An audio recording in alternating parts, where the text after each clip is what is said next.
Tingnan mo to. Ang Estados Unidos ay nagsagawa ng pinakamalaking pagpapakita ng lakas militar sa gitnang silangan sa mga dekada. Aircraft carrier, bomber, special forces, lahat nakaposisyon sa paligid ng Iran. Alam mo ba kung ano ang pinakakinatatakutan ni Khamenei ngayon? Itong taong ito, ang lalaking tinatawag nilang Berdeng Prinsipe. Isang matandang 84 na taong gulang na nakakulong sa bahay, walang hukbo, walang mga misil, walang pera, tanging panulat at isang pirasong papel lang ang meron siya. Pero paano nga ba ito posible? Paano natatakot ang rehimeng Iranian sa isang lalaking nasa house arrest kaysa sa buong hukbong dagat ng Amerika? Ang sagot ay nasa taong 2000. Libo-libong nagtipon sa kabisera ng Iran noong Lunes. Sumisigaw ng dakila si Allah at ipinrotesta ang muling pagkapanalo ni Pangulong Mahmoud Ahmadinejad. Ilan ay may placard na may tanong, "Nasaan ang aking boto?" May ilan na nag-aakusa sa gobyerno ng pandaraya sa halalan. Noong taon na iyon, gumawa ang lalaking ito ng hindi malilimutang bagay sa mga Iranian. Ipinakita niyang hubad ang emperador. Ang pangalan niya ay Mir Hossein Mousavi. At ito ang dahilan kung bakit siya napakadelikado para kay Khamenei. Si Mousavi ay hindi aktivistang pinopondohan o liberal na nag-aral sa kanluran at hindi rin monarkistang naninirahan sa labas na gustong ibalik ang dating rehimen. Siya ang ginintuang anak ng Rebolusyong Islamiko. Noong dekada 80, sa gitna ng digmaan ng Iran at Iraq, si Mousavi ang punong ministro ng bansa. Pinamahalaan niya ang ekonomiya noong madugong mga taon na namatay ang milyon-milyong Iranian sa trinsera. Alam niya ang pinakamalalalim na lihim ng sistema. Nandoon siya sa loob ng mga silid kung saan ginagawa ang mga desisyon. Para sa henerasyon na nabuhay, noong digmaan na iyon, si Mousavi ay kumakatawan sa gintong panahon ng revolusyon, noong mayroong kadalisayan at sakripisyo pa, bago tuluyang lamunin ng korupsyon ang lahat.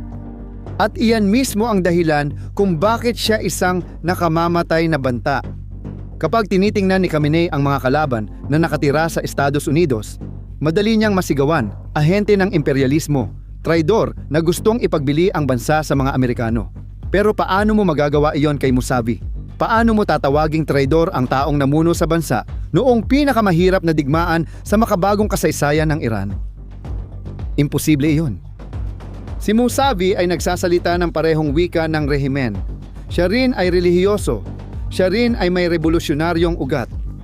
Kapag inaatake niya si Khamenei, mula sa loob niya ito ginagawa, hindi mula sa labas.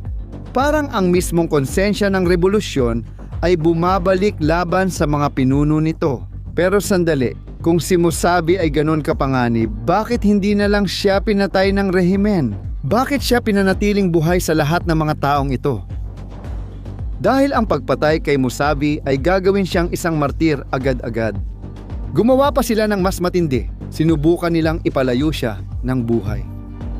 Noong 2009 tumakbo si Mousavi sa pagkapangulo na suportado ng marami. Milyon-milyong tao ang naniwala na magkakaroon na sila ng pagkakataon na baguhin ang bansa sa pamamagitan ng boto. Ngunit noong gabi ng eleksyon, misteryosong nailipat ang mga boto sa kandidato ng rehimen. Dito isinilang ang kilusang berde. Milyon-milyong tao ang nagtipon sa kalsada ng Tehran, bit-bit ang berdeng bandila. Sabay tanong, nasaan ang boto ko? Hinahangad ng ating mga kababayan ang respeto, ang kanilang mga boto at ang kanilang mga karapatan. Nagpanik ang rehimen at nagpasya itong durugin ang kilusan gamit ang matinding karahasan. At para patahimikin si Mousavi, ginawa nila siyang parang bangkay na buhay. Ikinulong siya sa bahay na walang internet, walang telepono, walang bisita. 17 taon nang sapilitang pananahimik. Simple lang, kung walang makakarinig kay Mousavi, mamamatay din ang ideya. Pero noong ika-29 ng Enero, 2026, muling nagsalita ang lalaking pinatahimik at nakakasira ang kanyang mga salita. Si Mousavi ay hindi gumagawa ng karaniwang kritikang pampolitika, gumagawa siya ng mas malalim pa. Inaalis niya ang autoridad na panrelihiyon kay Khamenei. Isipin mo ito na parang ekskomunikasyon. Kapag ang simbahan ay nagpalayas ng isang tao at sinabing hindi na siya kabilang sa pananampalataya. Sa Iran, ang pinakamataas na lider ay tinuturing ang sarili bilang anino ng Diyos sa lupa. Kapag si Musavi, na isang relihiyoso at revolusyonaryo, ay nagsabing nawala na ang autoridad ng rehimen, inaalis niya ang espiritual na proteksyong iyon. Parang kardinal katoliko na nagsasabing hindi Kristiyano ang Papa. Maikli ang liham ni Musavi, pero bawat salita ay pinili para tamaan sa pinakamahinang bahagi. Sabi niya, tapos na ang laro. Ilagay niyo na ang inyong mga armas at umalis na kayo. Direkta siyang nakikipag-usap sa militar, pulis, at revolusyonaryong gwardya, at malinaw ang kanyang sinasabi. Kayo na nagpapaputok sa mga tao ay papasok sa kasaysayan bilang mga traidor. Ang mga masaker noong Enero ng 2026 ay hindi pagpapanumbalik ng kaayusan, kundi mga krimen na ikahihiya ng inyong mga apo. Isipin mong ikaw ang mga sundalong ito. Lumaki kang sinasabing pinoprotektahan mo ang revolusyon, Islam at naglilingkod sa Diyos. At ngayon, isa sa mga ama ng revolusyong iyon ang nagsasabing ikaw ay isang traidor, na ang mga anak mo ay lalaking nahihiya sa apelyido mo. Iyan ang uri ng sugat na hindi gumagaling sa pamamagitan ng propaganda. Hindi lang bumabatikos si Musavi, nagmumungkahi rin siya ng solusyon, isang pambansang referendo kung saan ang mga Iranian ang magpapasya sa kinabukasan ng bansa. Matalino ang mungkahing ito dahil nagbibigay ito sa militar ng mahalagang bagay, marangal na pag-alis. Sabi ni Musavi, pwede kayong umalis ng marangal. Sa harapan, walang digmaang sibil o hukuman ng paghihiganti. May pamilya, bank account at gustong mabuhay ang mga general ng revolusyonaryong gwardya.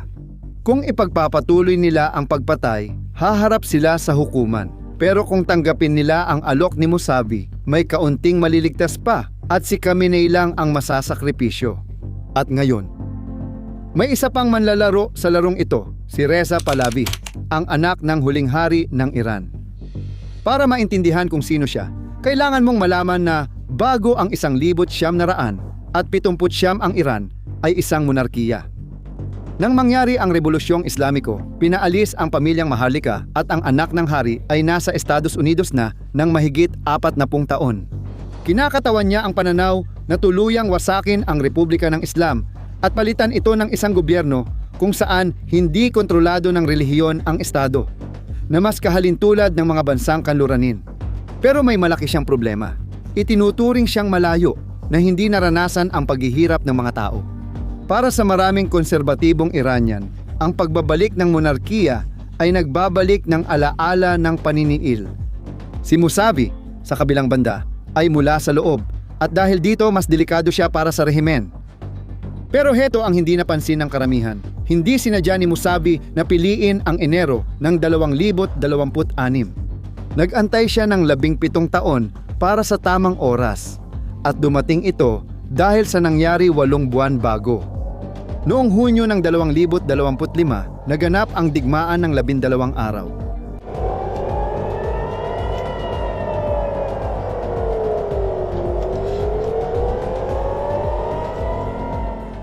Naglunsad ang Israel at Estados Unidos ng isang malawakang operasyong militar laban sa Iran at ang naging resulta nito ay ang pagkamatay ng mga pangunahing lider militar ng Iran.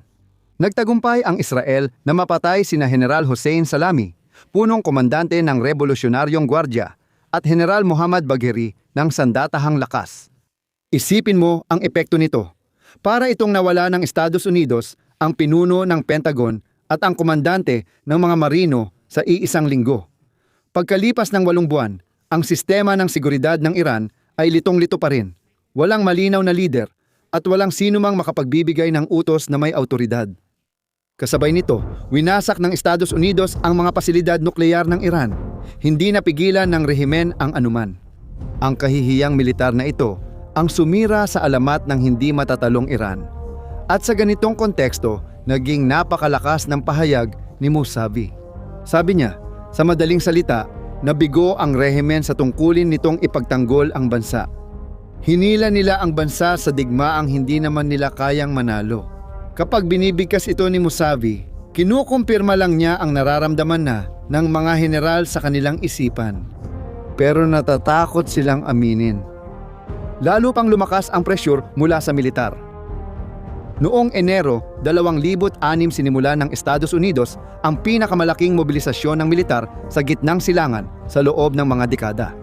Hindi lang ito pagpapakita ng lakas, kundi aktibong paglusob din. Sa timog, hinarangan ng mga aircraft carrier at destroyer ang pangunahing pinagkukunan ng pera ng Iran, pinutol ang pag-export ng langis mula sa mga base sa karagatang Indian.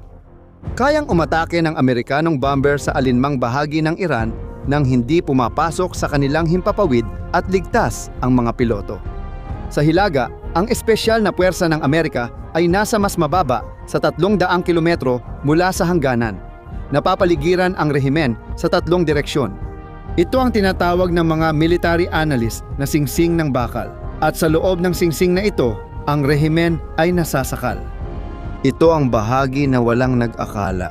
Sa gabing naglabas ng pahayag si Musavi, habang pinapanood ng mundo ang madugong protesta sa Tehran, may nangyari sa international na paliparan na nagbunyag ng lahat. Isang eroplano ng Mirage Airlines, ang kumpanyang panghimpapawid na kontrolado ng Revolutionary Guard at ng opisina ng pinakamataas na pinuno, ang lumipad sa isang hindi naka-schedule na biyahe papuntang Moscow. Hindi naka-schedule ang biyahe at walang regular na pasahero. At sa loob lamang ng ilang minuto, ito ang naging pinakasinusubaybayang eroplano sa buong mundo. Libo-libong tao sa buong mundo ang sumusubaybay sa eroplanong iyon, habang tinatawid nito ang himpapawid ng Iran at Turkey, hanggang sa tuluyan itong lumapag sa Moscow. At alam mo ba kung ano ang laman ng eroplanong iyon? Walang nakakaalam ng sigurado, pero sumabog ang mga haka-haka. Maaaring bilyon-bilyong halaga ng ginto mula sa lihim na pondo ng pinakamataas na pinuno, sensitibong dokumento o mga opisyal ng rehimen na tumatakas habang may oras pa. Nakakawasak ang kahulugan nito. Senyal ng pagbagsak ng rehimen kapag tumatakas na ang mga elitista. Wala pa silang sinasabing opisyal kahit kanino. Ironiko, di ba? Sa araw ding iyon na sinabi ni Musavi, ipagpahinga nyo ang armas at umalis. May mahalagang eroplano ng rehimen na lumipad papuntang Russia sa madaling araw. Parang ang mga salita ni Musavi ang nagpatotoo sa takot, yung takot na matagal nang nararamdaman ng mga nasa itaas pero hindi nila inaamin. At ngayon, ang rehimen ng Iran ay humaharap sa 3 krisis ng sabay-sabay, isang triple na problema na imposibleng maresolba. Una, winasak ni Musavi ang kanilang relihiyosong autoridad, isang taong galing mismo sa loob na nagsasalita ng wika ng revolusyon at iginagalang pa ng mga sundalo nila. Pangalawa, nawala ang kanilang pamumunong militar sa digmaan ng 12 araw at makalipas ang 8 buwan, hindi pa rin ito nakakabawi kaya walang direksyon ang sistema ng seguridad.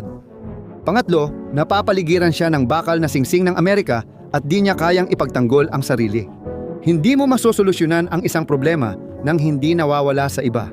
Hindi mo mapipigilan ang mga protesta nang hindi nawawala ang iyong autoridad.